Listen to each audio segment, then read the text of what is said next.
So please, beautiful, beautiful show, very dynamic, and I'm glad you're all with us.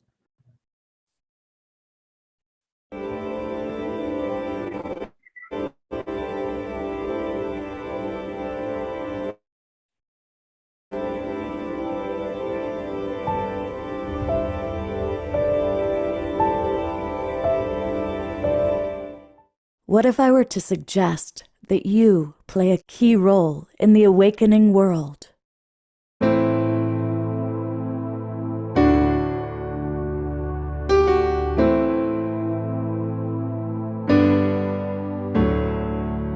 And that you are watching this because you have heard the call.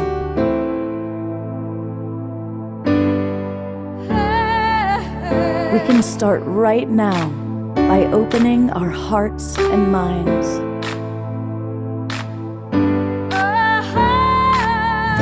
Welcome to the awakening world.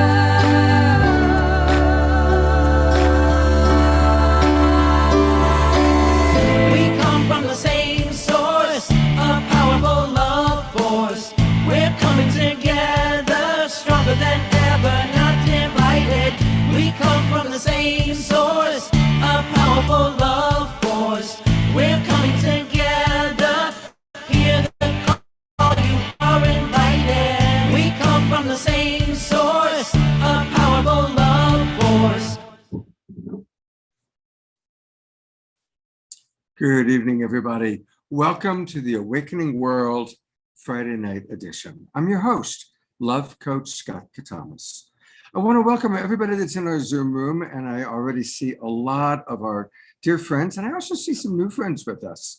So if you haven't already, let us know where you're coming from geographically. We always enjoy seeing friends from all over the world, really, which reminds me that I really want to thank John and Summer Raymer. They do a great job of getting us out to people all over. We can be on as many as 100 different Facebook groups and pages, and that's through the Sign Network, John and Summer Raymer. So thank you very much. I also want to invite any of you that are watching on Facebook or on YouTube, come on into our Zoom room. That's where we can have a more dynamic chat, pay attention, get your thoughts, get your comments, get your questions, because we've got a really beautiful show tonight. And if you register, and it's really easy to do that, by the way, to register, if you're watching on Facebook or YouTube, go to globalpeacetribe.com, globalpeacetribe.com, and then just click where it says register. And it takes about a minute, and you're going to get the links to all of our shows, not just tonight, but we do 3 shows every week. And this weekend shows are all around relationship as spiritual practice. And for example, tomorrow night, we've got remarkable people, David Pramal Meaton, Gay and Katie Hendricks, and several others. So definitely we want to welcome you to the Global Peace Tribe family. So please register, join, get all the links, get our weekly email with the replays and some really fun things. So life is relationship. From the moment we wake up until we go to sleep at night, we are relating. We're relating to ourselves. We're relating to each other. We're relating to whatever you might call it, God, divinity, Holy Spirit. We relate to our animal friends. We relate to nature. And so this weekend, our theme is relationship as spiritual practice. Tonight, I'm really delighted that we have an extraordinary woman who's joined us. She's a new friend of mine, and she has a remarkable story, which you're about to hear. And it's a story of true freedom and a story of her own journey of discovery as she breaks out of a very intense mold and a very intense life into discovering the various stages of herself while going through very real challenges and learning to love herself through the process. And I think as you hear Raquel's story, it's going to be inspirational and hopefully help us to look at the places in our life where we hit challenges and make choices to be more free, to be more loving, to choose love over other people's ideas, cultural indoctrinations of who we should be. So it's going to be a great, great start for this weekend of relationship as spiritual practice. And to kind of get us started, to help us to drop into a beautiful sacred space together, I'm very grateful that our dear house musical artist, Omashar, is with us, coming to us from Colorado. And welcome, Omashar. Thank you for being with us all weekend long. My pleasure. So let's just drop into a deeper space now. Let's start as we mean to come on to carry on. You're a little soft, Omashar. We're having trouble hearing you. All right. Let's do that right now. I'll change this one.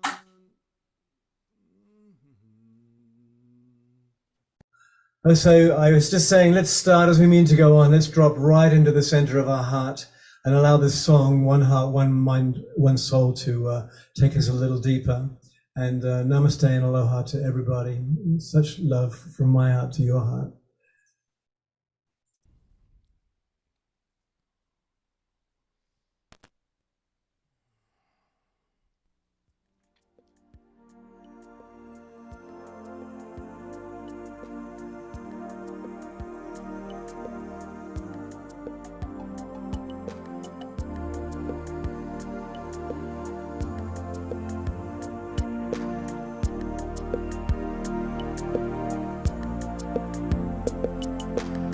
Sometimes it feels so hard to move along, saying goodbye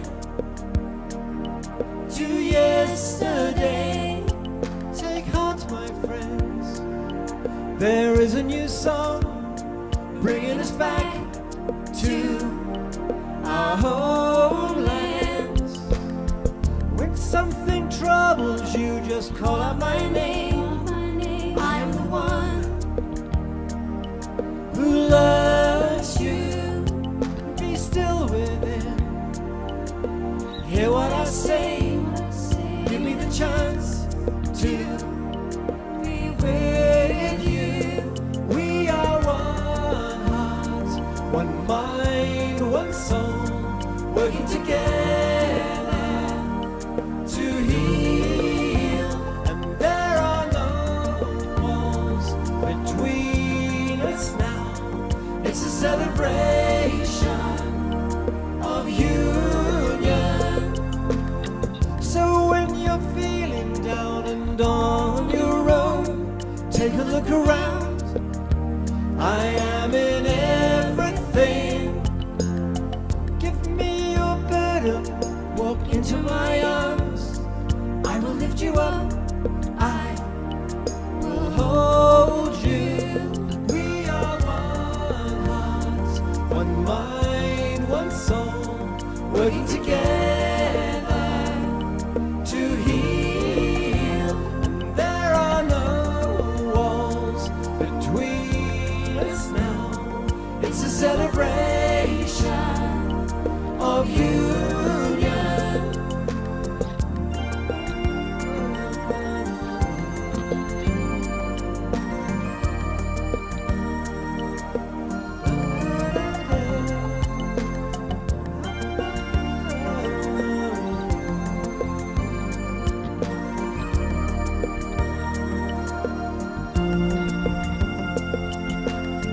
We are the ones who hear the new voice calling us home to freedom. Fear not, my friends, there is a new place full of new joys and happiness. Yes, we are one heart, one mind, one soul, working together to heal. And there are no walls between us now. It's a celebration of union.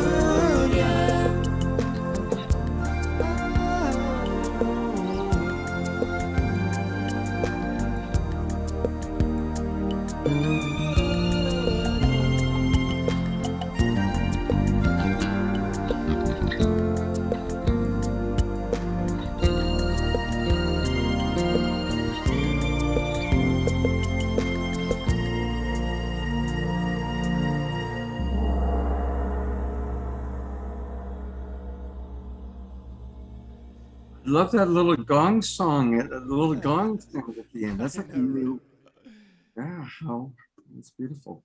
You're Thank you, welcome. Almashar. Thank you Mm, so much. We're going to hear more from Almashar later on tonight.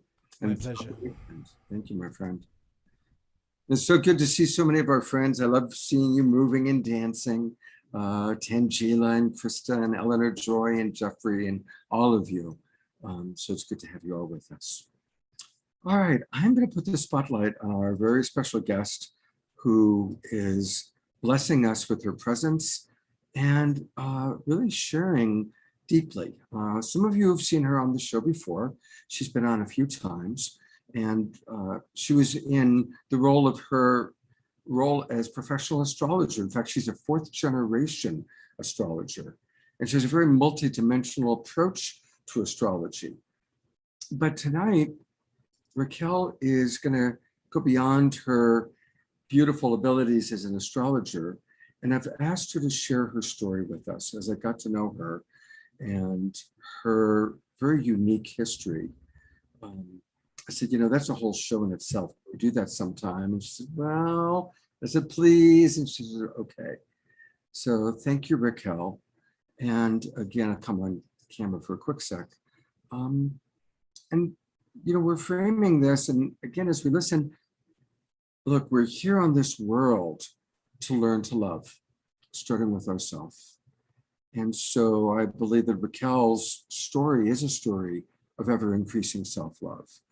Freedom is self-love. As we learn to really be who we truly are and love ourselves and love each other, isn't that the greatest freedom of all? So with that, Raquel, thank you so much. And I'm going to turn it over to you to share your beautiful story with us. Thank you, thank you, thank you. Can you hear me, Scott? You sound great. Perfect. Thank you. So beautiful. And what a beautiful song as well. Thank you both so much for bringing your energies here. It's such a joy and pleasure to be back with you, Scott, and your beautiful crowd. And I can see many of my beautiful community here as well. And seeing these names, it just lights me up. It lights up my heart, it lights up my eyes, and I am just so overwhelmed with gratitude to be here with you today and that you're here with me too. So I know I told my community that they could ask questions as well and participate. So I'm going to invite everybody as well to join and participate. And Scott, feel free to, keep an eye out for the comments as well. If maybe you feel you want to interject and share some of the questions or comments. Otherwise, I just keep going. Okay, I will keep track of the questions, everybody. Yes, because I definitely want people to participate, and I would love to answer questions as well. And if you don't stop me, I keep going. So relationships and love.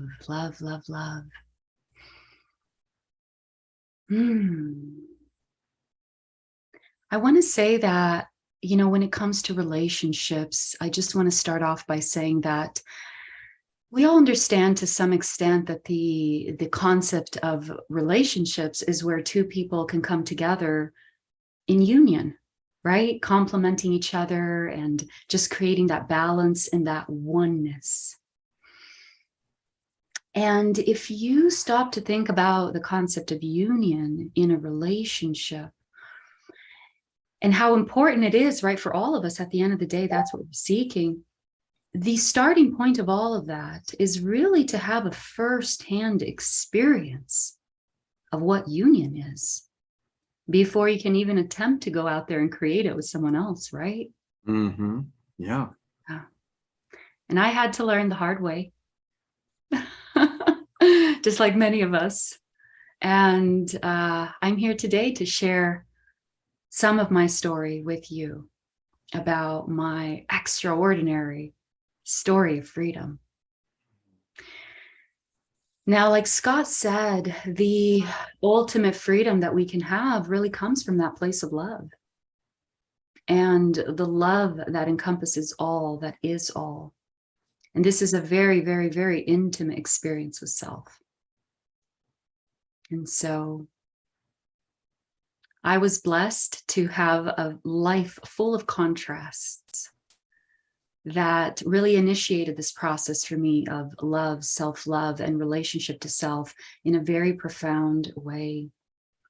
So I may skip around a little bit back and forth between my story to gather some pieces, but really focus on this aspect of self-love and the concept of union and relationships around that. And I'm going to start off by saying that, those of you that know me as the 4th generation astrologer that is always talking about the alignments and the planets, some of you know a little bit of my story, but not too much. I don't usually speak about that too much. But I do have a very, very unique journey with freedom. And that has been at the core and center of who I am and what I do. It's a part of my blueprint and my signature. And in order to understand that concept deeply, I had to first experience what it was not.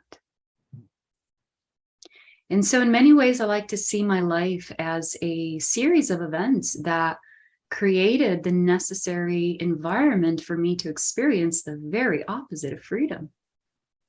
And not just the physical aspect of freedom, but emotional, mental. I was born and raised in a cult.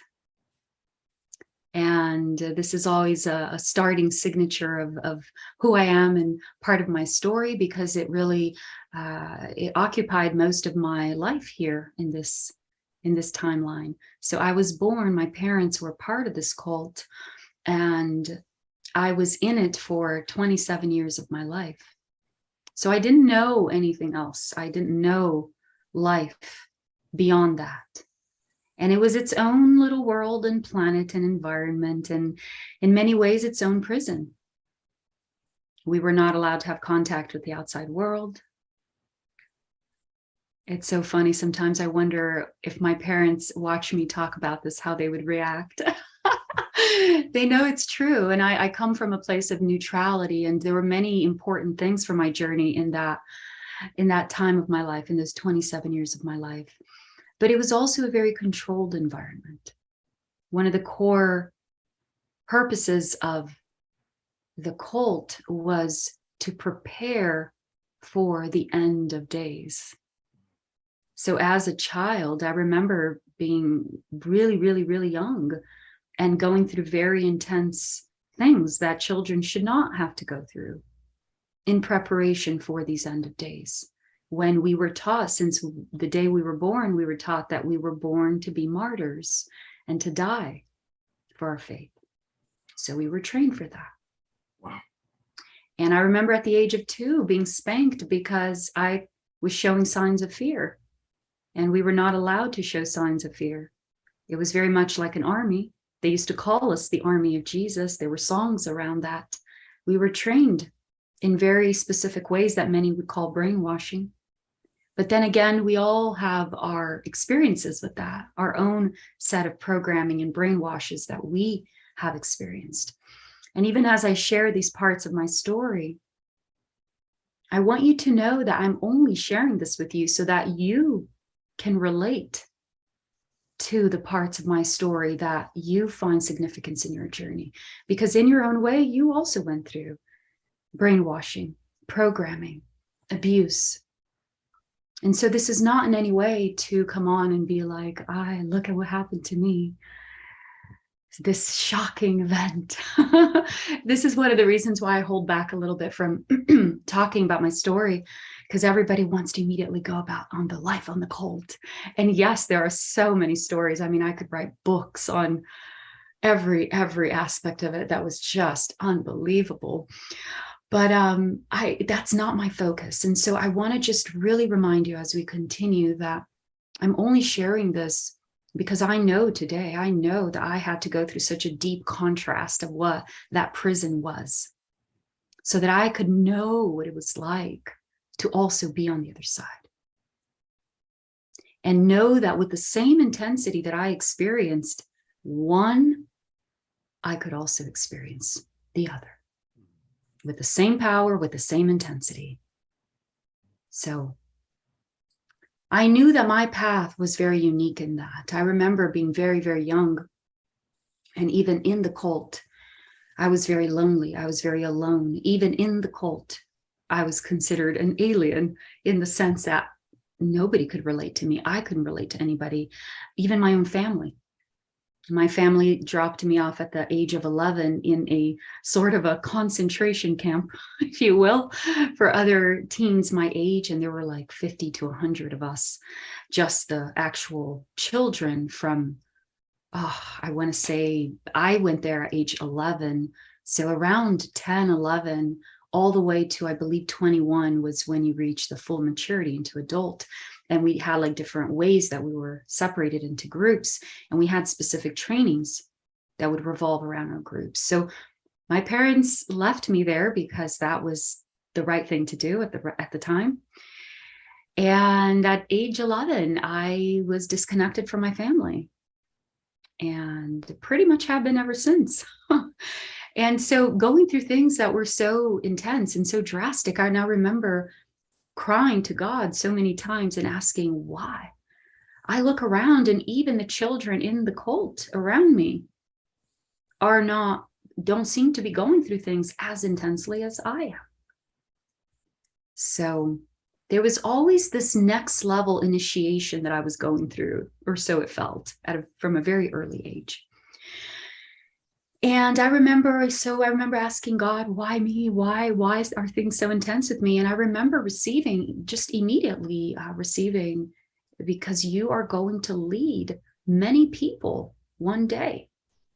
And in order to be able to lead them, you need to go through every single emotion that they go through so you can understand. And I remember hearing that as a child and getting more angry. Uranus on my ascendant was just like, I will not have that for an answer. I did not understand. And so it was just a series of events, years after year after years, or year after year, that eventually led me to the ultimate, I guess, apex of the whole experience with the cult, which was when I finally left. Now, I left at the age of 27. It was one of the most traumatic experiences of my life. And this is what I call my first death. I've been through a series of very deep, intense situations where I've had deaths. Now, these were not clinical deaths. These were very profound stages of the evolutionary process that we're all a part of. And this has to do with a very strong, abrupt disconnection of your association with yourself, with life, with everything that the ego can identify itself with. And I've been through a series of those, I believe 3 altogether. And this one was the first one when I left the cult. And this was such a profound one for me because all the way from age 0 to age 27, I was fervently taught. Not only taught, but it was crammed into my brain. I mean, at the age of, as soon as I could read and write, I was already memorizing whole pages of the Bible. And so much that we had to memorize and go through in preparation for all of that. And when I left, I realized that it was all a lie. Now, not a lie in the sense that the people knew they were lying to us, but it was a very deep shattering of my perception of life and of self, and something that I had committed to so fervently for, my 27 years. This was in preparation of my Saturn return. So it was a very deep moment for me. And even the way that I left as well was very traumatic. And there was a phase of that where I found myself having to knock on the doors of complete strangers at the slums of Rio, which are considered one of the most dangerous places in the world, for a place to sleep. because I did not know what to do. I was so scared. I had not, you see, we grew up in a very protected environment, and it was all of us living together. And it was just all over the world. We had these colonies or these communes in over 180 countries of the world. And so there was a lot of action and movement in between us ourselves through the different countries. This is where I learned my English. We all had to speak English so we can understand each other.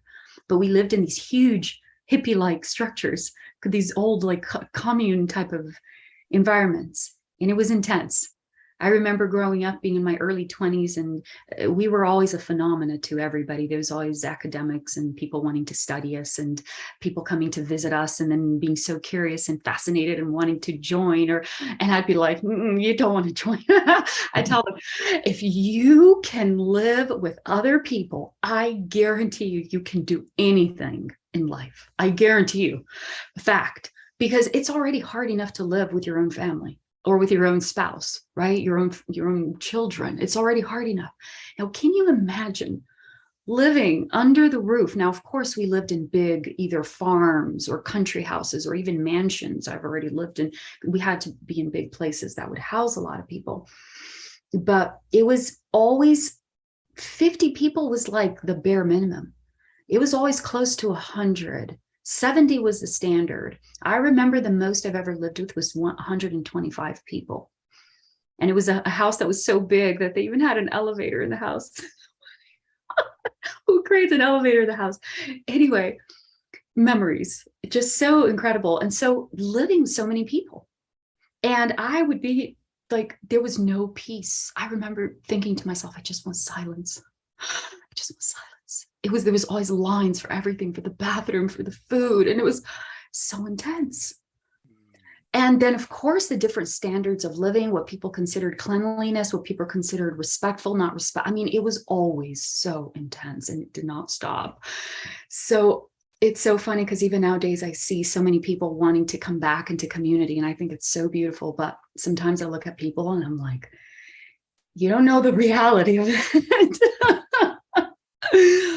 You have to really be ready for this. And it really needs to come from a place of the integration of the chakras and the, all the centers of desire and ego, because if not, it can be intense to live with a lot of people.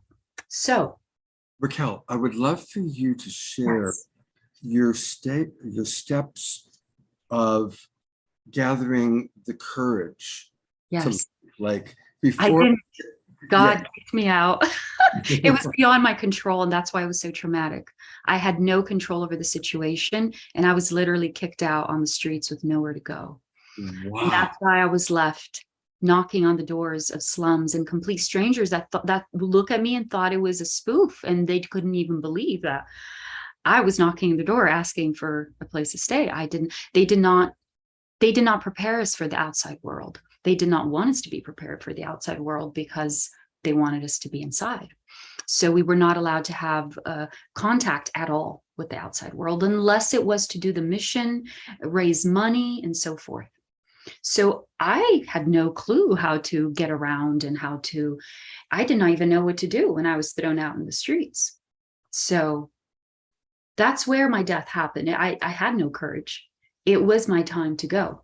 And because it was so ingrained in me to be there, I did not have the courage, even though I knew in my heart, like I was in deep depression every day. I cried for years, and I didn't understand what was happening. I knew I was here for more, just like so many beautiful starseeds. I remember being in the schedule to clean bathrooms, and just that in and of itself is like a 2-hour job, and going in the bathrooms and cleaning and being like, I don't mind cleaning bathrooms. It's okay, but I'm not here for that. Like, what is wrong? What is this place? Like, there's so much that I know in every cell of my being. I was born knowing what I'm here for, and with a very deep connection to spirit that was only enhanced actually through being in the cult. But it was really trusting. It was that trust that like, I know so deeply, nobody can take this away from me. And so even through the hardest initiations I would go through, I knew I had to keep going. I had no option, because I knew in my heart that there was a reason, there was a path, and I knew what I was here for. So I was just quiet, I was silent, and I just one day at a time. And so when I finally left, it was such a deep heartache to be ripped apart from something that I had dedicated my life so fully to. The same passion and fervor that you see in me here, it's just a part of me. And so I developed that in the cult as well, and especially in my relationship to Jesus, which at the time was what we were really taught about.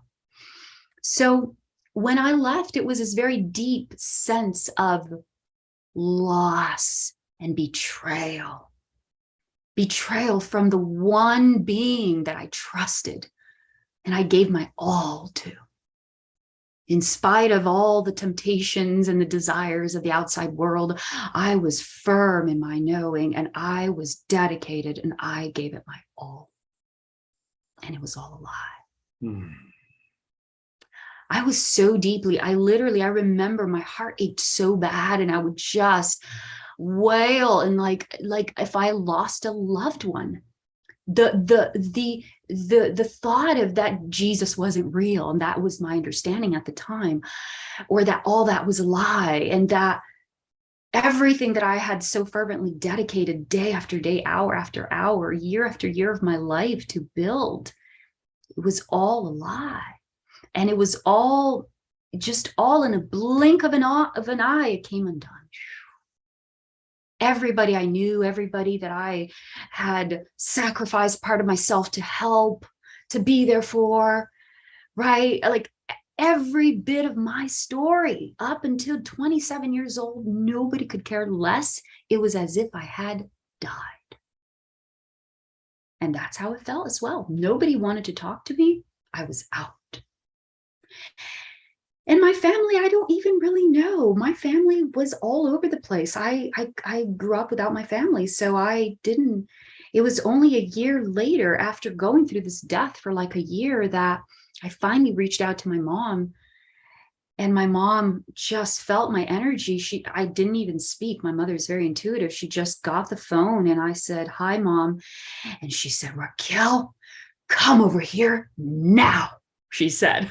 She just felt like I had reached. I remember clearly thinking, if there is ever a bottom to the bottomless pit, I made it.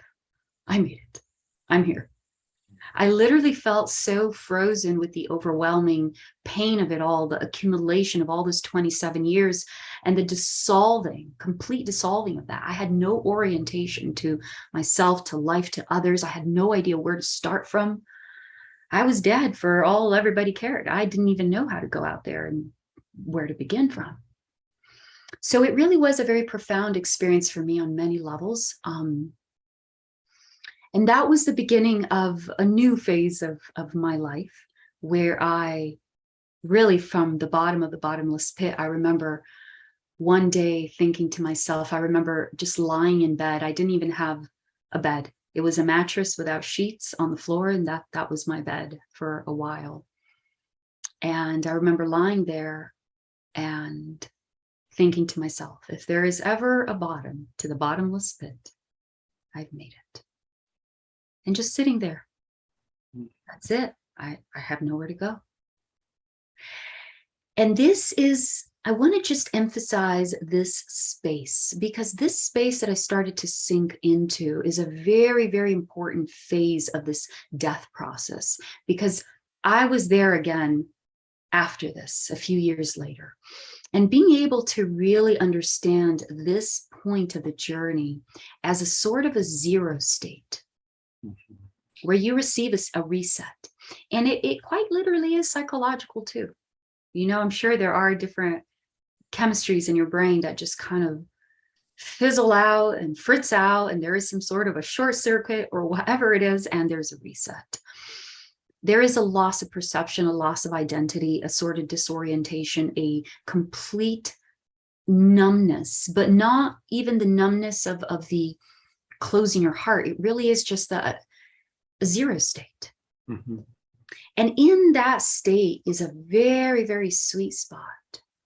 very sweet spot.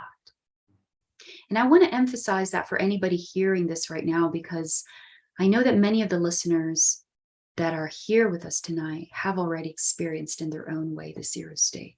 This is where you reach the point where you have no more strength to cry. Mhm. You have no more ability to fight, to resist. You've already done that. You've already spent hours or days or years doing that, and you finally reach full surrender of what is. I'm going to come in for a second because this is a fascinating point. Mm. And it's reminding me of what Deepak Chopra teaches about the void. That when you have gone through the dark night of the soul, or you've hit total surrender, you're in a void. You're no longer trying to make anything happen. You're just in the void. And it's from the void that creation can take place. So Exactly. yeah. And it is also about the process of the detachment from just the ego perception.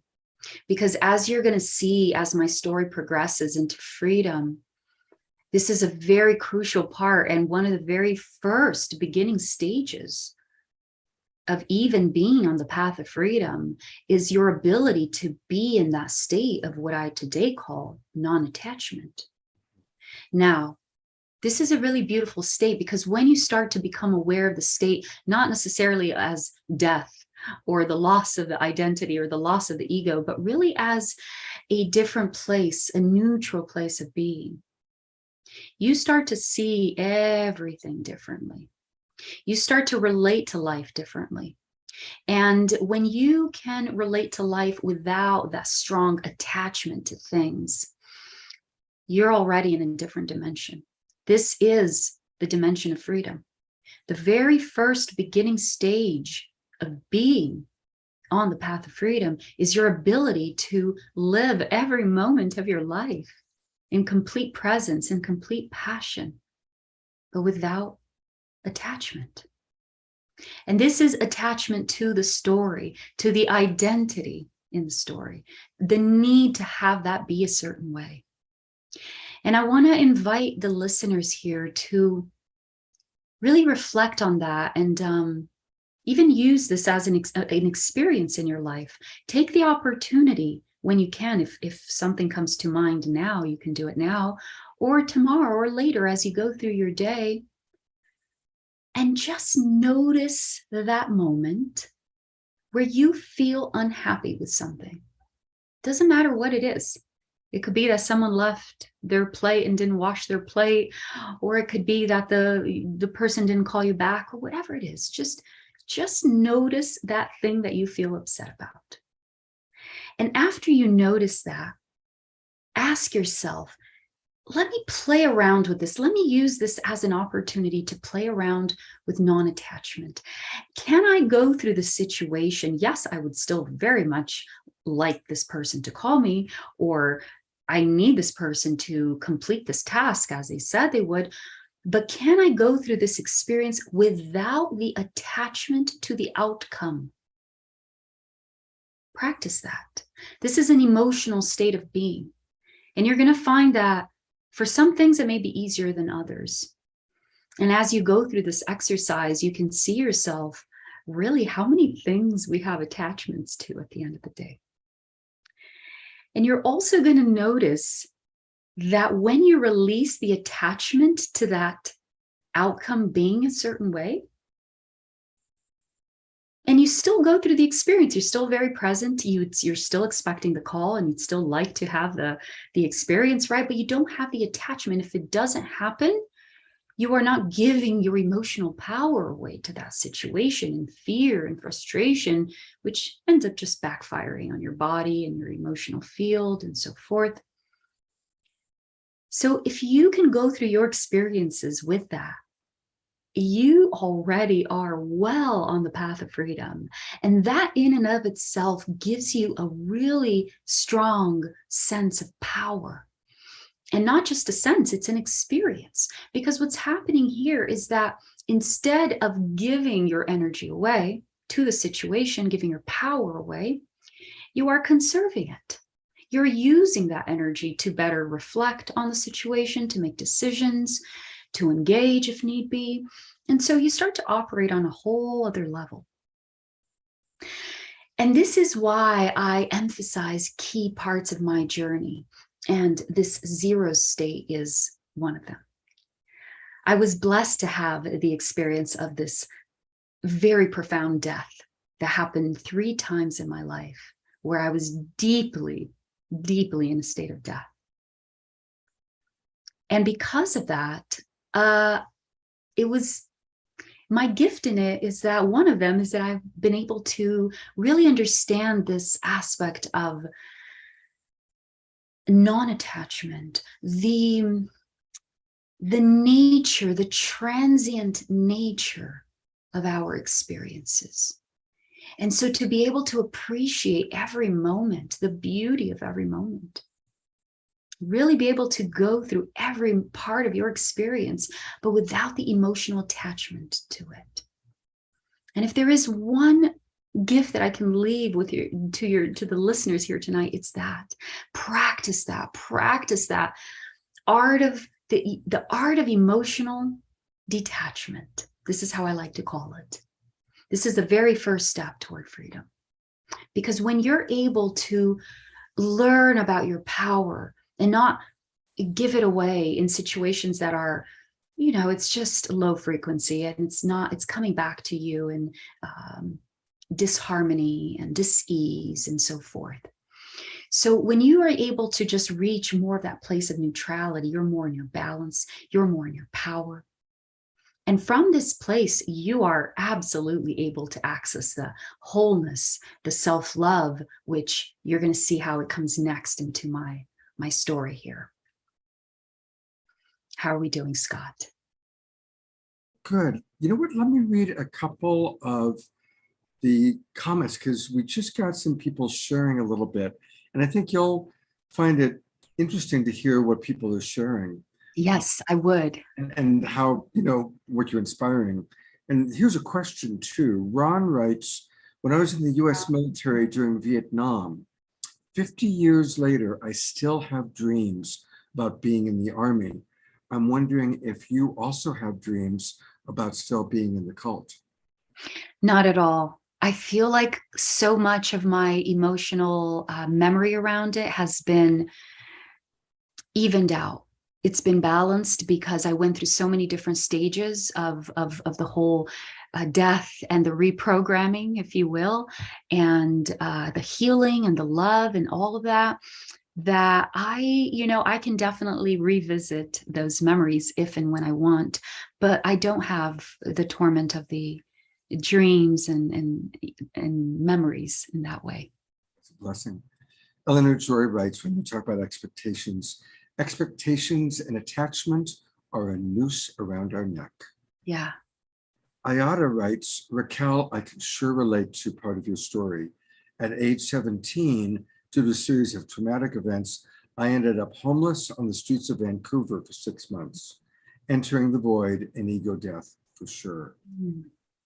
Wow. Mark Tchaikovsky writes, I heard Raquel say that she has Uranus conjuncting her ascendant, and that gave her a strong sense of power. He continues that he also has Uranus conjuncting his ascendant in Leo, some of his astrological. And he asks, can you comment a little bit on your experience of Uranus on the ascendant? Absolutely. Oh my goodness. I love Uranus on the ascendant. First, above and foremost, because Uranus is he's the planet that rules Aquarius. And I feel like a big part of my mission here is really to help humanity transition into the Aquarius energy and the Aquarius age. So Uranus, in many ways, anything on the ascendant is a part of the person's path as a #1 signature. So, Uranus represents the rebel, the revolutionary, the radical, the different. And so this is a part of my signature. I have experienced Uranus in many ways in all its shapes and forms in my life, including in the drastic, unexpected separations. For example, Uranus is opposite my natal Chiron, and it's also opposite my natal Mars. So that opposition, when it has been triggered in the past, has brought a lot of sudden, for example, when I was disconnected from my family, or when I suddenly had to leave the cult and I was out in the streets, like just that sudden rupture of things, which is also a signature of Uranus.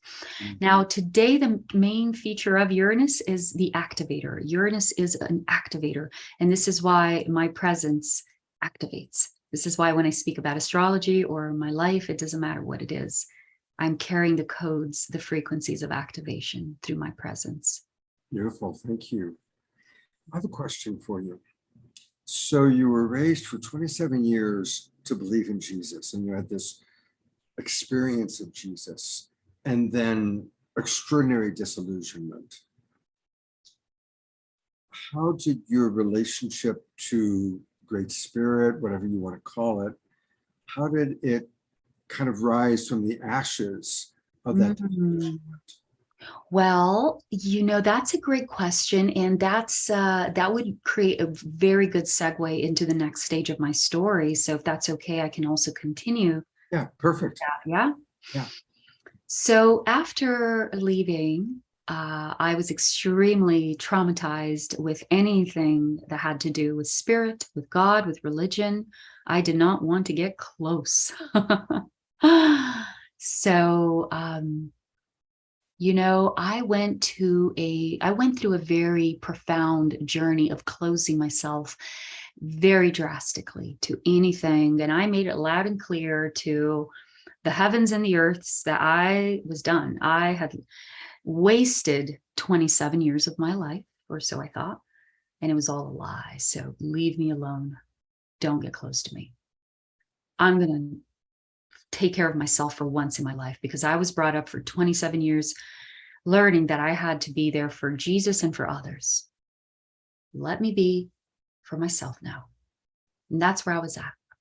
So I just kind of secluded myself from everything, everyone. Slowly, I went with my mom, and I was there for almost 3 years, just kind of slowly. My mother had already left the cult. My whole family actually had. I was one of the last ones. And so I went with her and just slowly starting to kind of rebuild myself, and just, got my first job, and really just in that process of crawling my way back into reality, and a brand new reality at that, because everything was new. Now, I have to say that even the fact that I was outside of the cult, that was a little stage of freedom for me, because I will tell you that I clearly remember the first time that I was like the master of my own decisions. Oh my God, like even to deciding what clothes I was going to wear for that day, that was decided for me. Like everything was decided. We had leaderships. There was different stages of hierarchy in the cult, and they would tell us when to travel, when to go there, who to go. They were the ones who told my parents that they suggested it would be a good idea to leave me at that center. So the leadership would do everything and tell us to do everything. So when I left the cult, it was like, whoa, I can actually choose to eat that. Like everything was so controlled. I remember having the first television in my room at the age of 30 and just being like, oh my God, a television in my room. Yeah, so I went through the stage where I didn't want anything to do with God, nothing to do with religion. And I just wanted to live my life and make the decisions for myself and live whatever else I had left to live of my life. I was already in my 30s. So I really blocked everything that had to do with spirit and the heart until I found out 3 years after I had just left my mother, had my first boyfriend after leaving the cult. And funny, he was also from the cult, but he had left much earlier when he was a little child. But we were together for almost 3 years. And we went to live together. And as soon as I moved in with him, that was my very first apartment that I had, my very first living space, which was a big deal for someone who grew up with so many people. Okay, now I'm going to settle into my life. Guess what? I had cancer. And I was like, no way. You have got to be kidding me. And it was just that like complete, not only denial, it wasn't even the denial, it was just like the complete disbelief. Like, is it possible for God to pick on someone so much? It was complete disbelief. Like it didn't even make sense. I was healthy.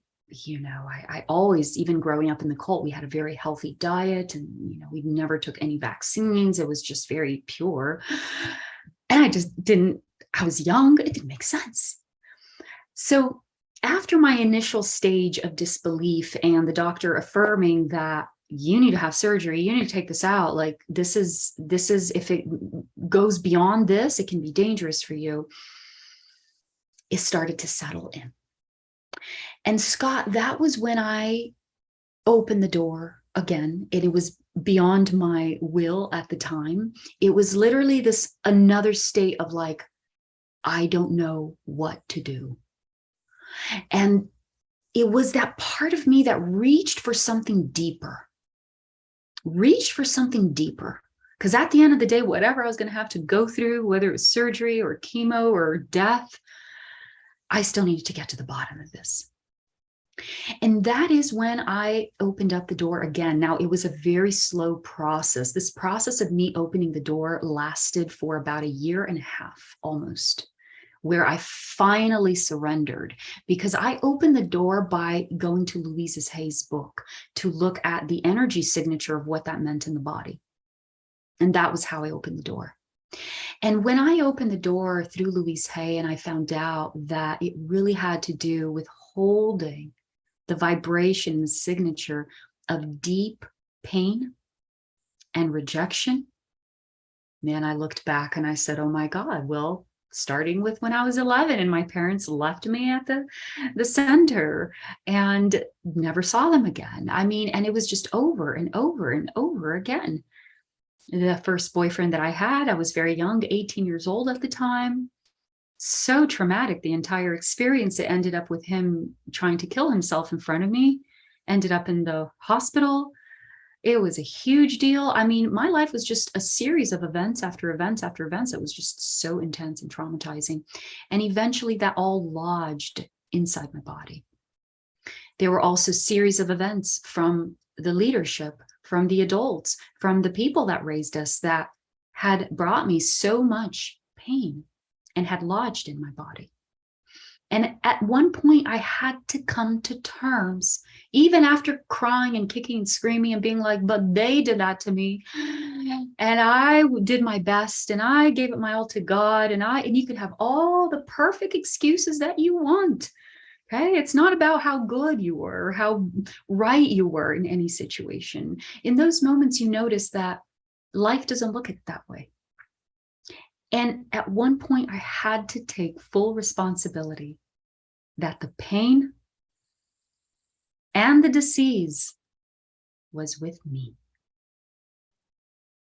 And that was a very profound thing to go through, because every cell in my body resisted that. Every cell of my body was in pain, saying I had to go through that and I have to go through this. Like, it doesn't even make sense. Now God really doesn't exist.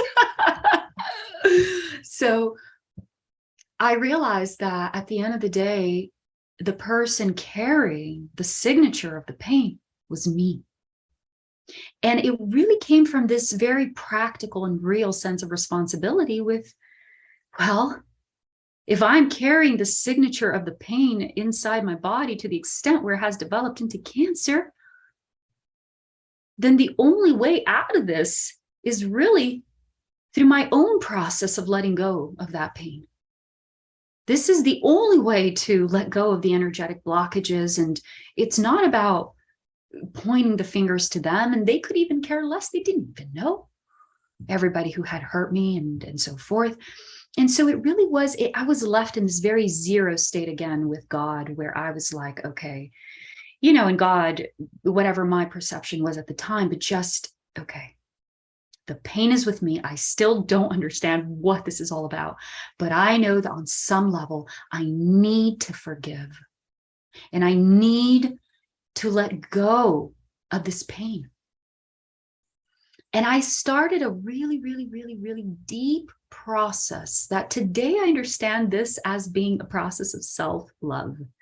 At the time, I didn't understand. I didn't know what was happening. All I knew is that I had to let go of the pain. And so I worked through this process for many days and many nights and many weeks and many months.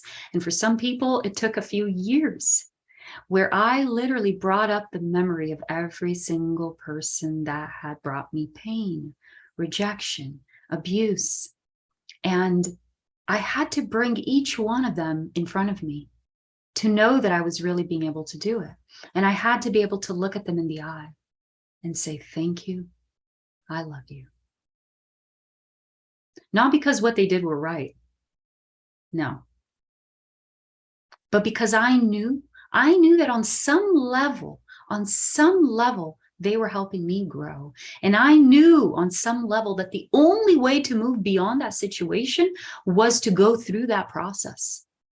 So I actually started doing that out of the burning desire in my heart to be free from the burden of carrying that pain, that memory, that emotional memory, that emotional pattern that I was carrying day after day, week after week inside my body.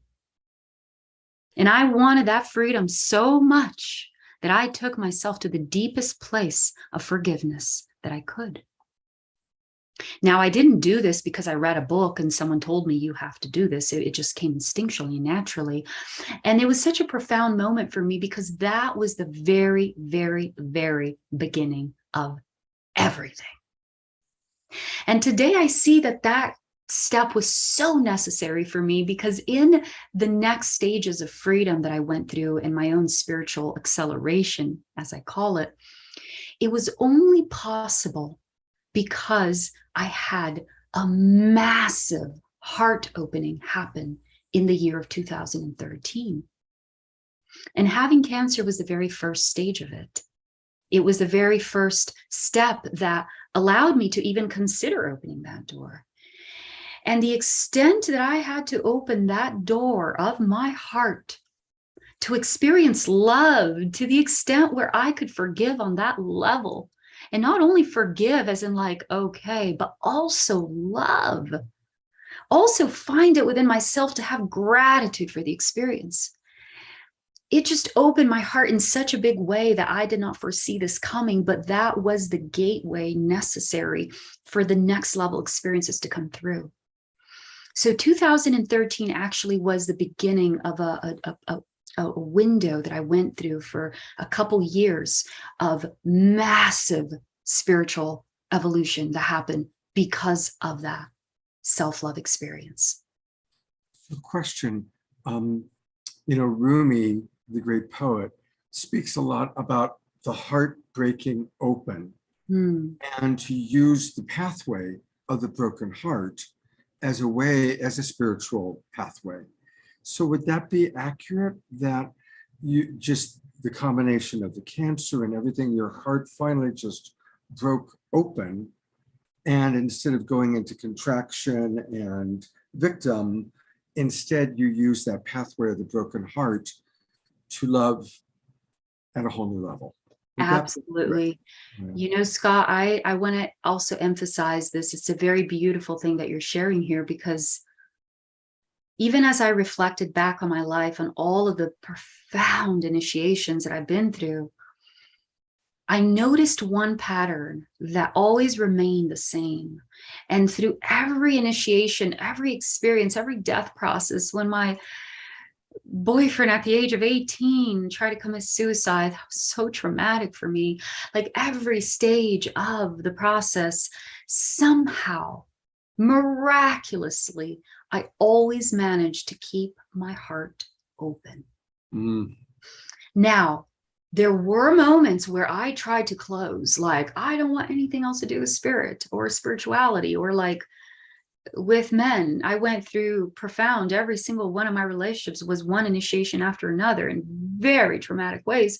And I went through, I want nothing else with men, right? That phase. I want nothing else with God. I want nothing else. I try that.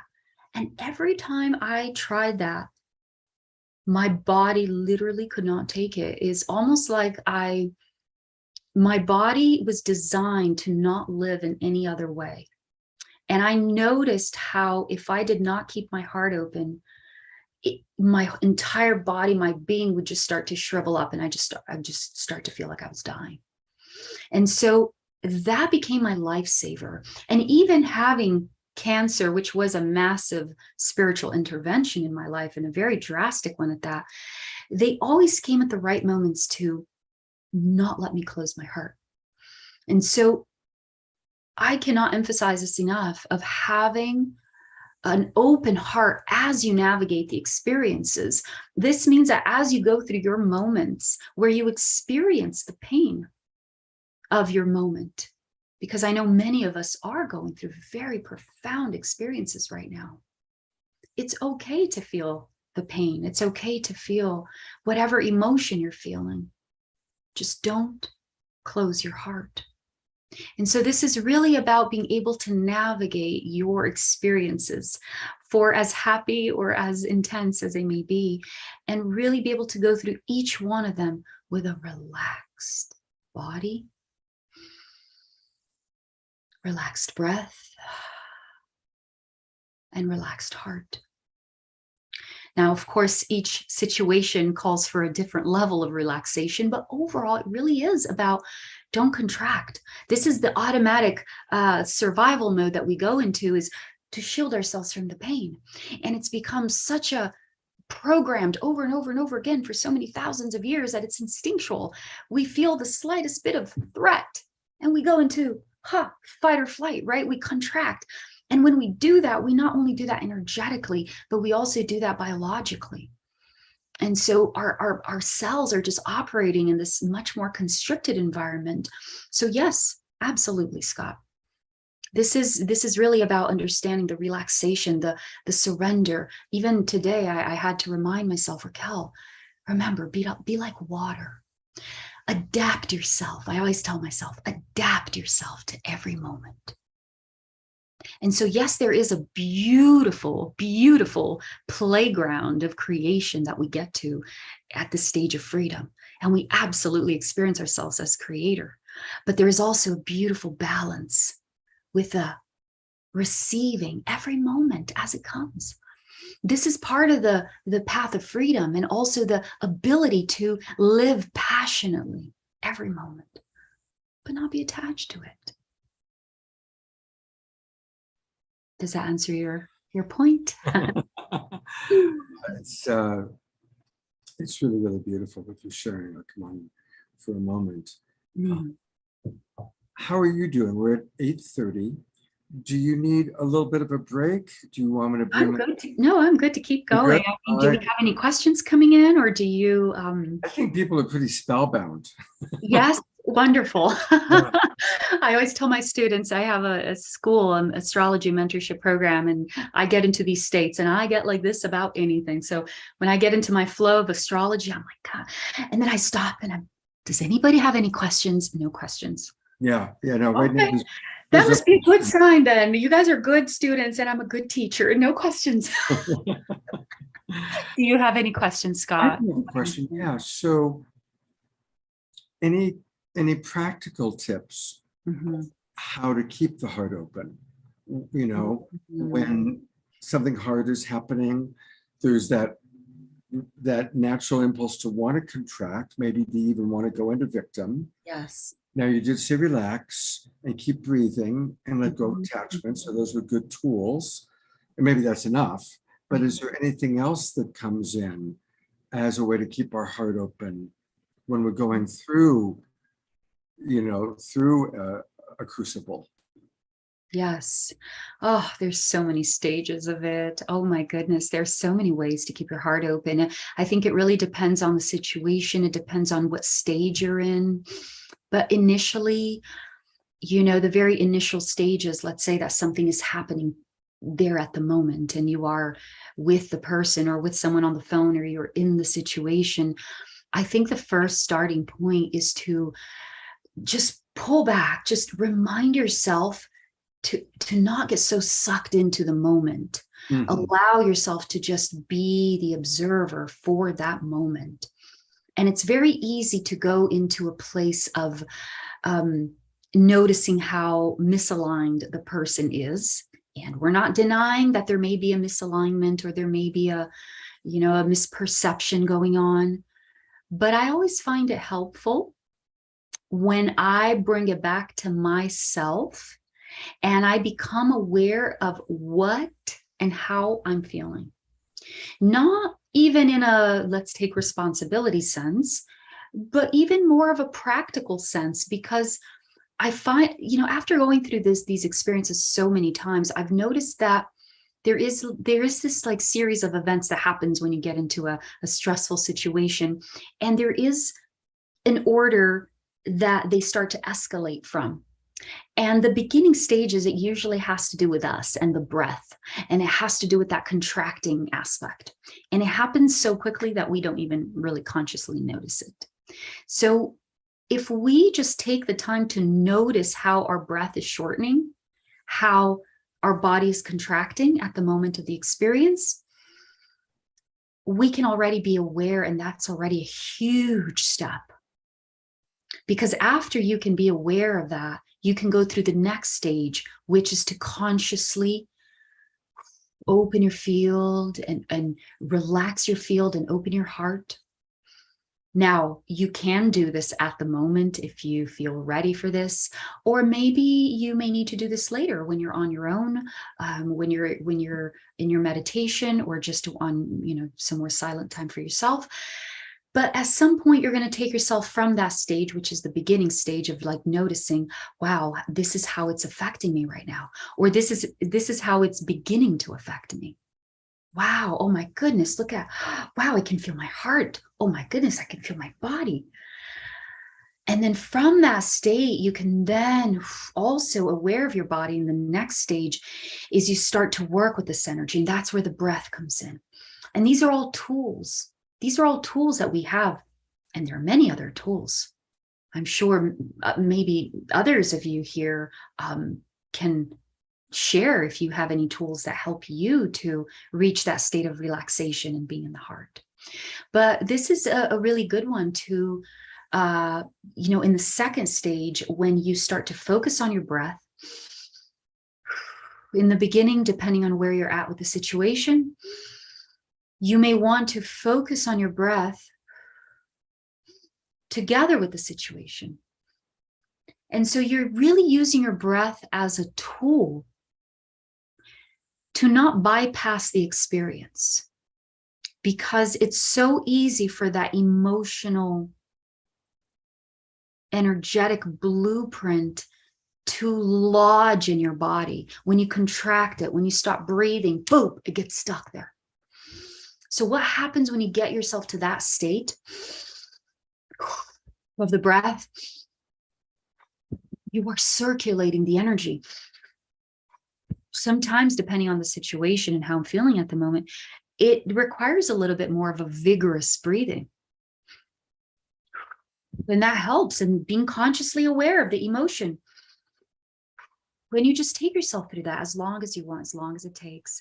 And at some stage of that, you are going to find yourself in a similar zero state, of course, not that drastic as the death, but you are going to find yourself in a state of like, surrender, relaxation, a little bit weak or high from the breathing, especially if you did it very intensely. And you just kind of be in that state of relaxation. This is the third stage where now you can continue breathing. But this stage of the breathing, you are feeling love. And it doesn't even matter where you are, who you are, or what the story was or isn't. You can be breathing in nature. You can be breathing in the love that you feel. But this really is about reaching a stage where you can breathe and feel light. It really feels like this ultimate state of balance in every direction of your field. As you breathe in and as you breathe out, there's like equal pressure everywhere. This is where the balance comes in. And again, there are many stages you can go. I can go very deeply in explaining this process, but just working with the breath in this way and the awareness of the energy that you're working through at the moment is very beautiful and very helpful. So we just got some comments, which I want to read, and I want to kind of review the steps for people, taking kind of what I heard her say, maybe adding my own understanding. Step number one, when the event happens, you find out you have a diagnosis of cancer, your boyfriend leaves you, you find out you have to move, whatever it is. Acknowledge the shock, but don't stay in the shock or the fear. Pull up and remember, go access what I call the observer. Access the higher self, the observer self, seeing that moment like you're watching a movie. Oh, wow. In the movie of my life right now, I just learned that I've got 30 days before I have to move or whatever it is. Like access that observer part of yourself, access it so you're not lost in the story and the drama. Then once you've stabilized and been able to access that, then go into breath. Now it may take a while to access that, but once you've accessed it, then go into the breath.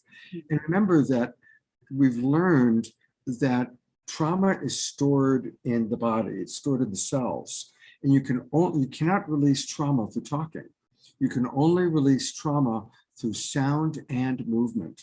So, maybe like she said, a heavy breath. And honestly, when I'm upset, I do jumping jacks and I make sound as I do it. Or if I'm more emotionally hurting, I'll kind of get on the bed and I'll shake and shiver and I'll dance and quiver and I'll just let sound come out. So sound and movement is like releasing the trauma, releasing whatever it is that needs to be released. Now in our chat box, people have also mentioned heart math techniques, which is similar to what you spoke of, emotional freedom technique, which is similar to what you spoke of. So, and then after enough, allowing the movement, allowing us to move the discomfort, then we begin to replace it. We begin to find the love. We begin to find, call it the Holy Spirit, call it your higher self, whatever it is, but there is a transcendence that begins to come in. Would that be an accurate way of stating your steps? Absolutely, absolutely. And I want to bring a very real and practical and objective, just even look at this, because, I was always taught that I had to forgive or I had to do all this, right, based on the fear aspect of it. Otherwise, I'm not going to be good enough, or I'm not going to be spiritual enough, or all those things. But from a very real and practical perspective, what you're doing when you're even in the very initial stage of being the observer, when you're just looking at it, what you're doing is you are, first of all, you're allowing yourself to not just be sucked into being the victim of the story, which is actually going to help you move beyond that story much faster. So you're actually doing yourself a favor. It's like you're storing points. You're getting steps ahead by just being the observer, noticing that energy in your body right away is the first step. Why? Because the next stage you're going to do is you're going to work with that energy. Because here we go, from a logical perspective, from a very practical perspective, when you are in a situation that is confrontational in some way, it generates a very strong energy. You generate that energy. That's how powerful you are. You generate that energy. So it's not that the energy is good or bad or right or wrong. It's just energy you generate. Now, it's the emotion behind that energy that dictates what happens to that energy. And at this stage of the path of freedom, what I am having fun with and experiencing as a creator is how to use this energy as it is generated through the conflict, through the passion, as with the contrast. And so to be able to understand these signatures as an energy that I'm generating and not be able to be confined or limited to the repressed aspect of it, but to understand that it's power that I can use. And so you only get into this stage of being able to access your emotions as power when you're able to leave the victim mentality and wanting to fight or flight. It's their fault. I need to protect myself. I need to do this. No, you get into the observer state so you can witness the energy as it is created in your body.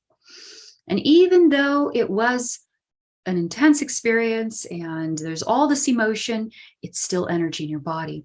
So in order for that energy to not get stuck and then come out in other patterns in your life and disease, you must have an identification of it, where it is, how it feels, so that you can then work with it.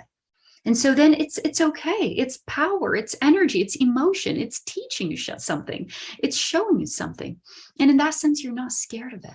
You're not scared of even conflict or conflicting energy, because as it comes, as you receive every emotion as it comes into your experience, you can observe it. If there is an energy that is generated, boom, you know where it is, you know how to work with it. And it's, again, a whole other dynamic of living and experience. So yes. Beautiful. Can I run a couple questions by you? Yes. Okay. From Dorina in Ecuador. First of all, she says, thank you so much for sharing, Raquel. Question: why did you choose, quote, spiritual acceleration, unquote, versus spiritual evolution or evolvement?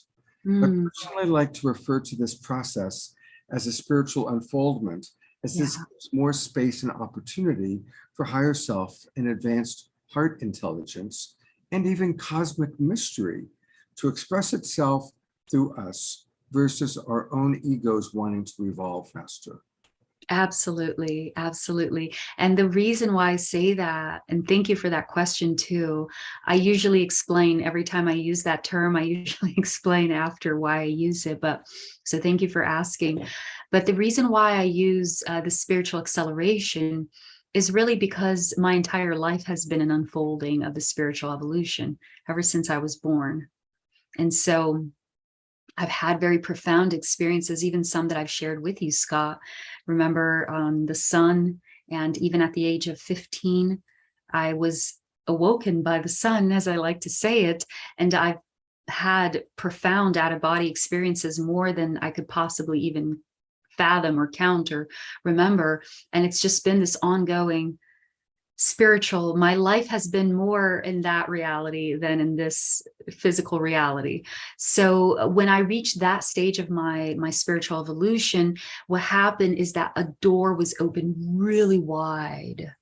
And so it was the sensation of a speeding up, an acceleration of all of the spiritual experiences that I had been having up until that point. And it just went to a whole other level, like whole other level. So that's why I use the term, but I'm not attached to it either. And I know where that's coming from to even her question. So I'm open to other suggestions. But that's why I use that term. Thank you. I'm going to read a couple comments, and then we have a question actually from Omashar. Stephen writes, okay, so the observer assumes that you can stop the flow of energy. Not necessarily, Stephen. The observer observes what's happening and comes into acceptance, right? Oh, wow, I just got this news. Oh, wow, this is what's happening in the movie. It's not about stopping the flow of energy. It's about accepting what's happening, is what I would say the value of going to the observer is. Yeah, or like I said, like the adapting to every moment. You adapt to every moment as it comes. So yeah. The observing is, it just puts you in a place where you have more to work with. You don't, because if you're not an observer, it's much easier to fall into the fight or flight. And once you're in the fight or flight, it's a lot harder to pull yourself out of it. And it's like a vortex where one just leads you spiraling to the next. And it's just such a dark place. And we've all been there at some point. So it really is, the observer really is that initial place of maturity where you're like, oh, I'm not going to go there.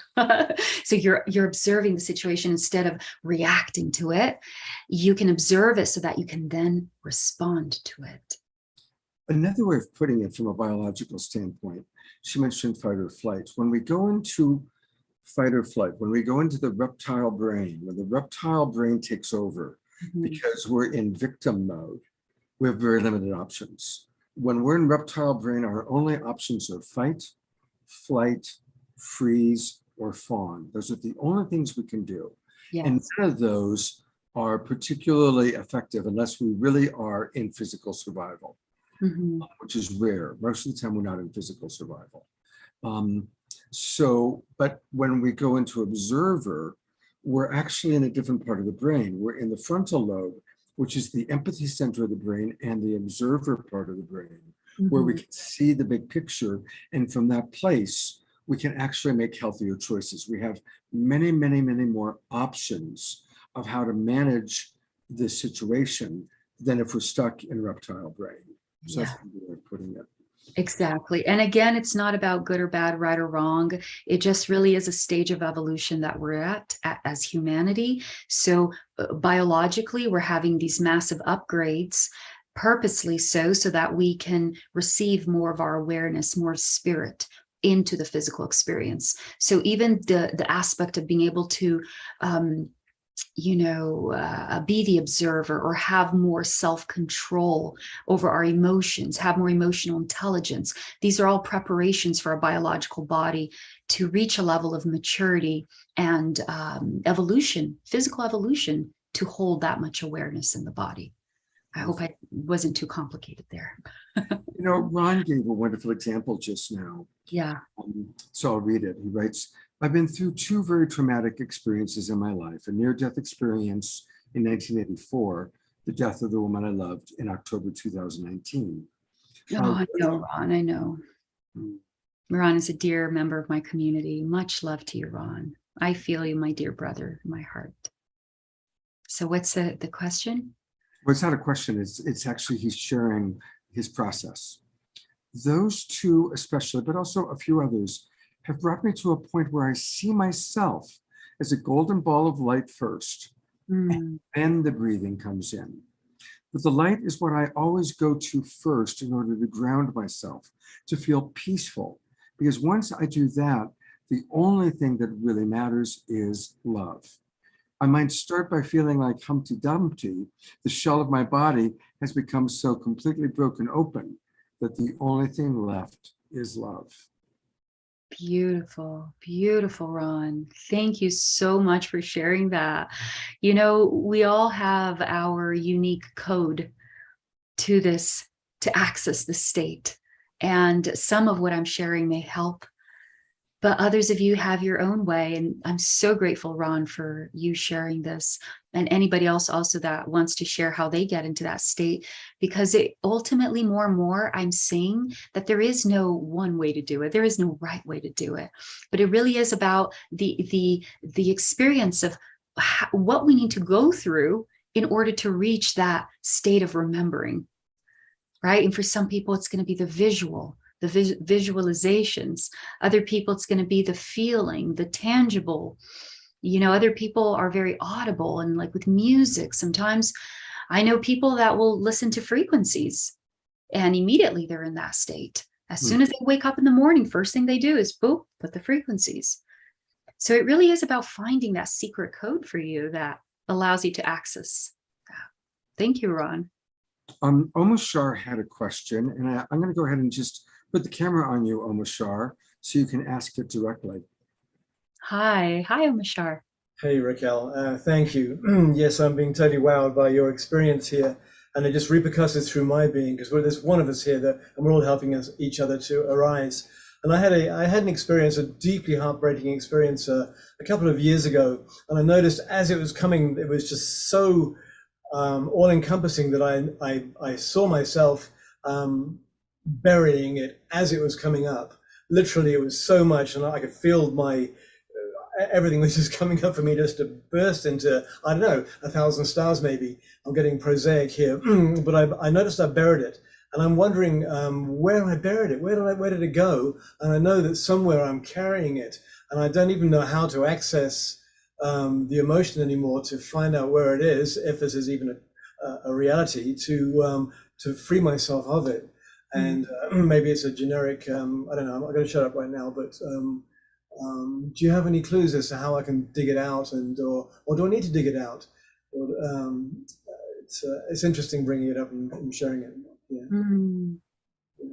Yes, thank you so much for being vulnerable and sharing that, because it takes a lot of courage to, share the parts that we have repressed in the past or that we are repressing. And, to some extent, we all have something that is repressed and wants to be given a voice, even for as small as it may be, even if it's just something with your spouse or something with a friend. And so this is really about uncovering as many levels and layers as we can of what is repressed, because there was this stage of freedom that I got to where I realized that, oh my goodness, this is what it's all about.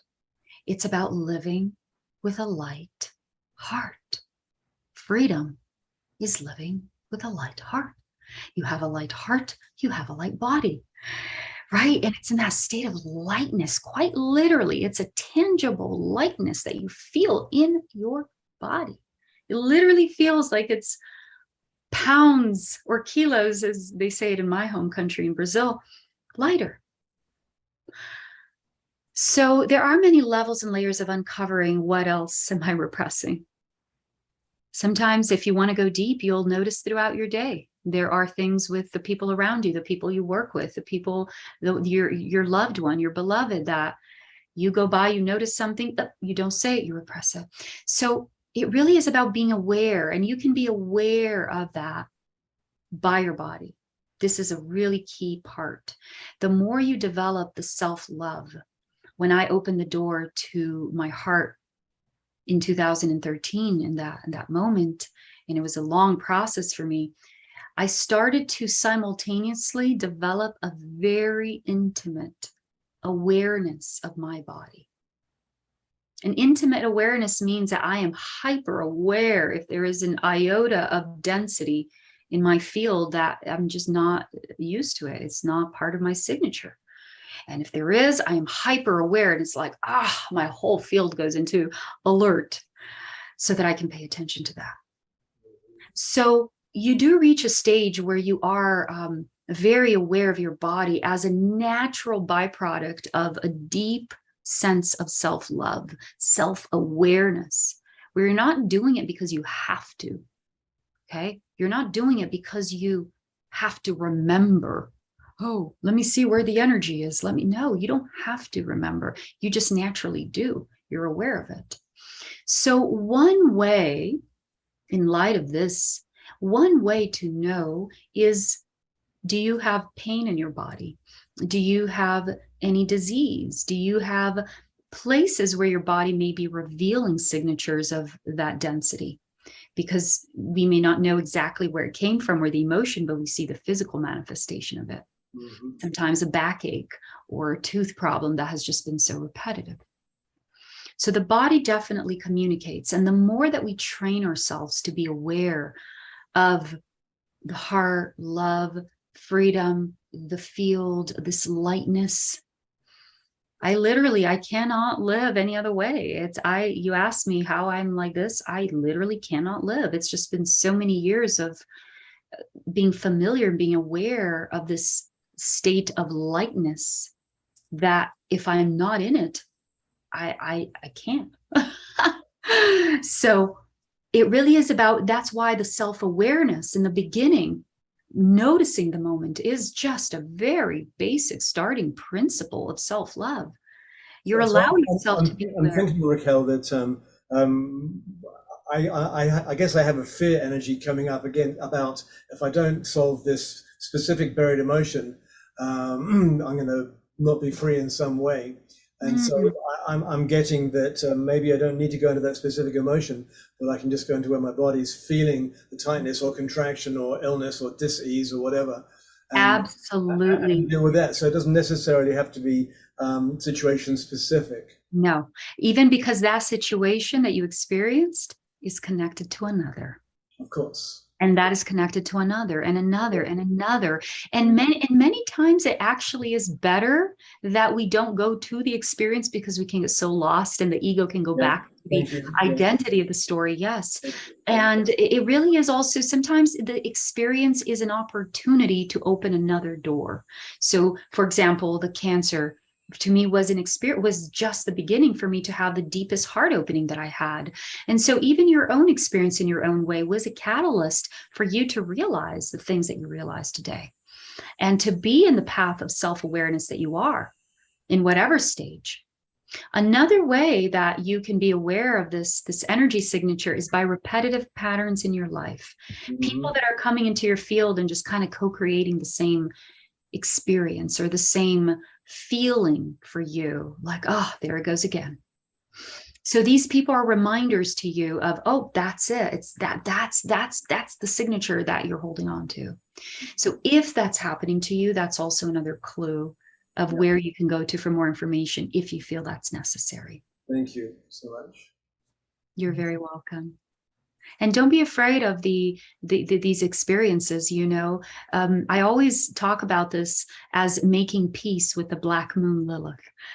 That's just part of my work with astrology. Right there. Yes. Yeah. I've stopped the blame 100%. I've done the forgiveness 100%. And now I'm just working on what energy signatures are left in this. Yes. And also, but it's also about going even beyond that and finding beauty. And finding beauty in that experience, even though you may not fully understand. This is what I had to do in my experience. I knew that just forgiving wasn't going to pull me out of that. I had to go through the other extreme and find it within myself to have a sense of love that just overflowed into beauty and gratitude for that exact experience. And guess what, Omar Shar? That was the exact point of everything. It was to get myself into this extreme contrast of pain and heart receptivity, to find the beauty in the darkest of moments. And this was the ultimate initiation. So it wasn't even about the stories. It really was about having that experience, because that is what opened my heart for the next stage of everything else that was to come for me. Yes. So this is what's happening to you. You're having the opportunities to open your heart that big and just feel the beauty in the process, even beyond the stories, even beyond forgiving. See forgiveness as a little part of the process, and see the beauty in the process. There's a tool I'd love to offer that I use with myself and very much with my clients. When we're going back and we're looking at pain in our life, something that's happened, get in touch with what your unmet needs were or your unmet values. And then my mentor, Robert Gonzalez, who recently passed away, bless you, Robert, taught the beauty of the unmet need. See, anytime there's something that's happened in our life that we're unhappy about, some precious need or value hasn't been met. Our need for connection, our need for safety, our need for expression, whatever it might be. The need itself, the value that we're missing, is always beautiful. And so we pivot, and to the degree that we're hurting is the degree that that value or those needs are precious to us. And so we pivot from the deficiency that this person can't meet my need for connection. This situation can't meet my need for romantic fulfillment or creative fulfillment. We pivot into the beauty of our longing for romantic fulfillment, the beauty of our longing to be understood, to be heard, for connection. And so when we pivot into the beauty of the longing, it takes us out of victim And it's a pathway into finding the gratitude, right? Because it's not about what that person did or didn't do. It's about why it impacted us the way it did. And it impacted us because what we're longing for is so precious and so beautiful. And even the longing is sweet. That's that sweet spot that Raquel was talking about. At least that's how I interpreted it. Yes. Yes. So beautiful. I feel like I could just keep going with everything. And along those lines, it is 9:06. I know. I just saw that. Yeah. So probably we've got about 10 minutes to kind of wrap up, down, have a little Omashar music. So I'll take a quick look and see if there's other questions.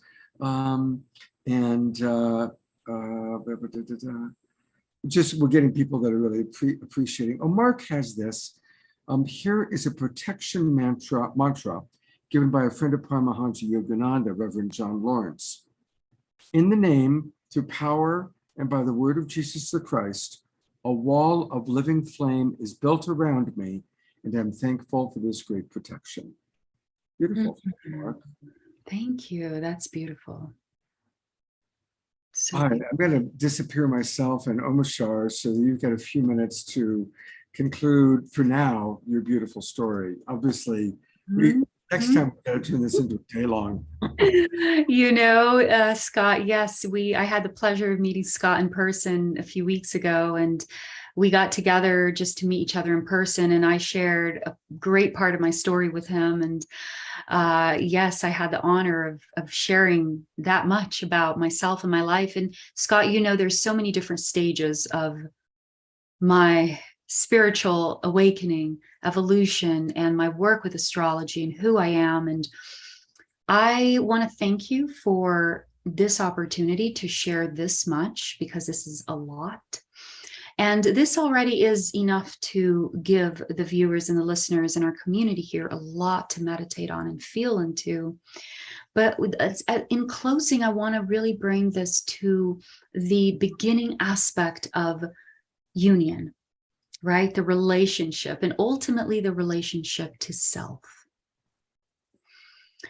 So really bringing this full circle here in the understanding that if we are going to even attempt to look at relationships in a spiritual way and call in a partner that is going to create that union with us, we must begin with the full awareness of what that union first means here. And this union is being in this complete state of awareness, surrender, gratitude. And to be in a state of wholeness, you can't be blaming, you can't be giving your power away to all these sources. And this is why it is a step-by-step journey into returning into this wholeness. And with me, in my case, it wasn't anything that I had planned, quote unquote, from a conscious level. I didn't know what was happening, but it was a series of events throughout many years that led me to see it this way today and understand that even the concept of union in relationship with another is still just the starting point, because from that place, it just keeps growing. We start to experience oneness with life. We start to experience oneness, in my case, since I work so closely with the planets, with astrology. I mean, I started at 15 years of age with the sun. Today, I have a profound relationship with Gaia that Scott also is aware of. And many different aspects of my reality, whatever that means to us at that moment in time, but every aspect of my reality that is this dance of union with what is, as is, without judging, but observing, noticing the perfect interplay that is happening in this dimension for evolution to occur. And the more that you begin to notice, the more you don't need to be a part of it in those ways, because those ways are only there to help you evolve. And once you do, you start to work with other ways. And it is a much more freeing way of living, for sure, much more empowering as well. But to me, the real juice of everything is really the state of oneness that you're then and only then able to experience with the rest of life. And then, of course, share with your beloved is always a joy. It's always the icing on the cake, right? To be able to share that state of oneness with your beloved. But it really starts within. It really starts with this. And you know, if we're blessed, we have a human beloved to share it with. Yes. And if that's not what's happening in our life at this time, there's always the eternal beloved. Again, what Rumi wrote of when his beloved was murdered, he learned to find the beloved through the eternal beloved, which is that relationship beyond human relationship that, again, it's not as juicy sometimes, it's not as fun in the human realm as it is when we have a human beloved. But it is, again, a stage of our evolution. So I just want to acknowledge those who currently don't have human beloveds, that still finding that eternal beloved is a beautiful, beautiful journey and a beautiful source of love. And there are many different stages of union as well. We were talking about that, right? So there's many different stages, and it doesn't just have to be with a beloved. I mean, you can go into very deep stages of union, even with others as well, in ways that our mind is getting ready to understand about, because we've been programmed for so long to think of union as a specific pattern. But we're outgrowing that, and we're getting ready for some next level experiences of union. So for those that are not here to be in physical union with one beloved, there is many ways to be in union with life that are even, can even be deeper and more intimate. Yeah, it's true. I want to send everybody, I just put your bio into the chat box, but for those of you watching on Facebook, her website is very easy to find because it's her name, raquelspring.com, raquelspring.com. And she has ongoing workshops, ongoing classes. She's becoming more and more in demand and busy. Raquel, is there anything in particular on your website while we're looking at it that you want me to direct people to? Yes, if you want to scroll just a tad bit lower where you see the option to sign up for the newsletter, right there in that golden box, that is the best and number one recommendation, because that is where I announce everything. By the way, I have this little, there it is. That's beautiful. Snow. There it is. Yes, that was in Maine. I used to live in Maine before coming to Sedona. So I've actually been having these full moon gatherings with my community where we get together live like this in Zoom once a month. It's a free gathering where people from all over the world come together, and we just kind of go through the energies of the month to bring that sense of peace and knowing and awareness and love and community. And so it is a time that once a month we gather together. I'm about to send the logins next week for the next Pisces full moon. So that's a great place to start. You can sign up to the newsletter and join our community that way. Now, and of course, if you want to have a personal session with me and experience this. Are you still booking private sessions? Are you Yeah. still for that? I'm a couple months booked out in advance usually, and right now I believe October is my first opening. But yes, if you want to reserve your spot, go ahead and reserve it. Yes, I'd love to work with you. And a reminder that she lives in Sedona, which is where many of us are going to gather for the first Global Peace Tribe retreat. And I know many of the people that are in our Zoom room with us right now have already registered for the retreat. So maybe if somebody books a session with you in October, they could actually meet with you in person. Depending on the time, because I'm also going to be a part of the retreat. So I'm going to be very busy during that time. But if there's a few days, some people, they plan on staying a little bit before, a little bit after, then yes, we can definitely coordinate something in person. Yeah, I But would. we will definitely meet in person. At the very least, we will get to hug and look into each other's eyes and exchange downloads in a physical way. So yes, look forward to that. And again, everybody, register now, get the early bird discount for the retreat. It's going to be fantastic. We've got great music. People like Raquel that are going to be there. We're going to share meals together. There's a psychic festival. There's the Super Conscious Music Festival. Every night we're going to have our own unique evening. We're inviting some really fun luminaries to be with us.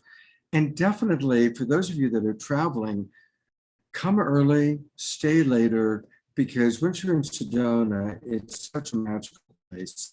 And then that's where you can get, your private session time, hopefully with Raquel or some of the other people that, are part of Soul Search. So it's going to be fantastic. And speaking of Soul Search, I just want to, Raquel, share with people a little bit about the other shows that are taking place this weekend. Yes, because absolutely. Krista Collins, who might still be with us, her camera's off, but Krista Collins is going to be my co-host for tomorrow night and for Sunday. And again, continuing this theme of relationships as spiritual practice. And tomorrow night, Krista and I are going to be with Omashar again and with Dolphin. Dolphin is the co-founder of RelationFlix, which is the Netflix of relationships. And then we're going to hear from Satyan and Suzanne Raja, Gay and Katie Hendricks. They wrote the book, Conscious Loving. They've been together for 40 years, and they are delightful. And then David Pramal and Meetin, longtime friends of mine, who've been together for 30 years. Satyan and Suzanne have been together for 41 years. So 3 couples that are all friends of mine that have been on our shows a few times, who are going to share some of their secrets. So it's going to be a beautiful, beautiful show with Krista. And then finally on Sunday, we conclude our weekend of exploring relationship with spiritual practice. And again, Krista and I will be visiting and conversing with Raja Prema and Diane Howard, both of whom are wonderful teachers of relationship. So, and we'll have a lot of conversation with our tribe. So definitely join us for these shows. It's going to be a wonderful weekend where we can digest what we learned from Raquel and continue this process of exploring relationship as a spiritual practice. So, Wow, Raquel, God, that was amazing. You have a gift. You have a gift for bringing community together. I got to tell you, Scott, I've never met anyone like you. That's amazing. And the beautiful thing about Scott is that he from what I noticed, he seems to have a really close connection with most, if not all, the speakers, where it's like family to them. And it's such a deep heart space that you have with all these guest speakers. So when I say that you have a gift for bringing community together, it's from the heart. It's amazing. Well, one advantage of being 66 years old and having been doing a lot for a long time. So yeah, you visit a lot of these people, you spend time with them. It's amazing. And many of them I've known for decades. I know. So it's helpful. Someday I'll have to tell you and the group my story of when I was stung by over 50 bees and entered the bee kingdom and became a bee. And bees cross-pollinate all the flowers. And so literally I had this indoctrination of being a bee. And so what do I love to do? I love to bring together all sorts of different people. That is pretty amazing. Cross-pollinating Raquel with Omashar, yeah. Joy, with Satyan and Suzanne, with the Twin Ray, whomever it might be. So yeah, and all of your community as well. That is just, it's so beautiful to see everyone here and so many faces that I remember and names as well. So it feels like a small world now. Like I know everybody. Speaking of the Twin Ray, I'm glad that came up. Raquel and the Twin Ray have begun to connect with each other, which I'm excited about. They are going to have a very special satsang tomorrow morning at 10 a.m. Our beloved Tangela and her beloved Charlie are going to be there in person, and they've asked me to live stream it. So for those of you watching on Facebook, go to my personal page or go to the Love Coach Academy page and participate in the live stream with our beloveds, the Twin Ray, whom we love very much. Or hang on one moment, let me get the Zoom room. Here is the actual Zoom room if you want to come into the Zoom room. All right, putting that in the chat box. So you can come on into the Zoom room or you can watch it on Facebook, 10 o'clock tomorrow morning. All right, in the beginning, there was Omashar, and it's the alpha and the omega of our shows. And so Thank you, Omashar. Omashar for conclusion. Thank you, Raquel. We love you. Much love to everyone. Thank you. I love you. I love you. I love you. Yes, Raquel, shining your light, I don't know what to call it because old things come to mind, but it's just opened, it's just shone a light into parts of my body that I kind of had forgotten about. And I really appreciate that. And I know that everybody watching is appreciating your light and your heart and your wisdom. Oh, dear Omashar, I love you. Thank you. Yeah, I'm lost for words, so I'm going to sing them instead. Oh, And, I'm with you. I'm with you. this is a song called "Love Is All There Is." So we'll see. This one has a very interesting pedigree too, but you'll have to read about that. All right, here we go. Da, da, da, da, da. Are we all sitting comfortably? Then I shall begin.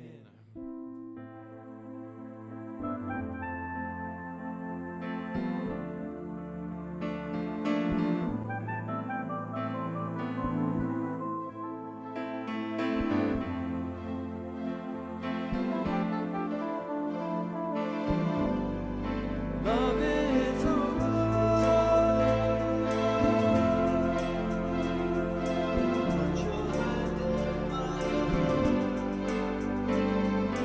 keep open your heart. We are loved divine.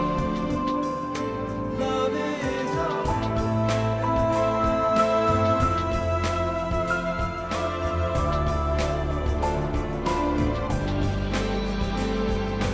love is all there is.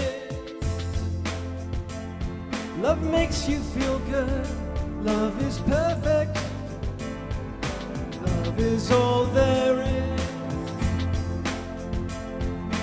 Anything less is nothing. Love's for everyone. Love is in everyone. Love is you. You are love. Love is. Truth is in everyone. Love is truth. Truth is love. Love is. Love is. Love is. Love is all.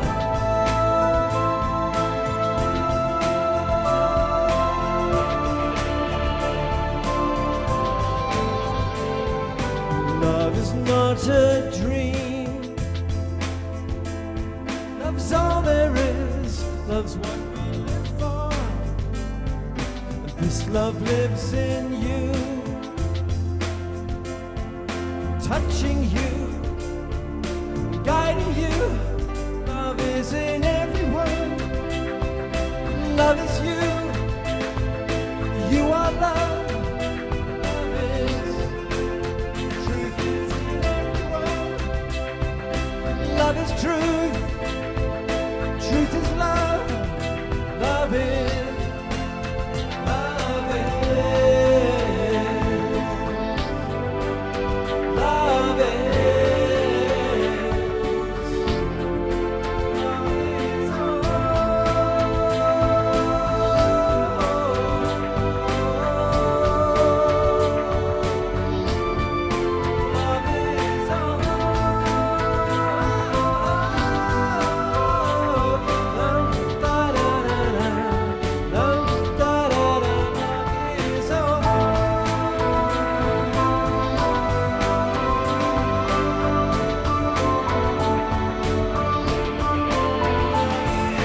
Love is all there is.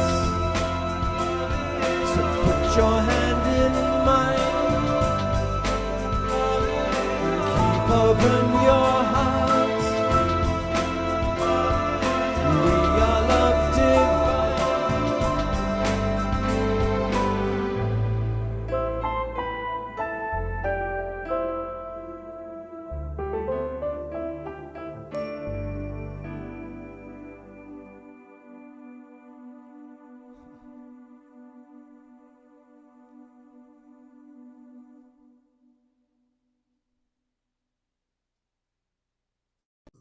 Love is all there is. And Raquel's amazing life, which still, you have so much life ahead of you.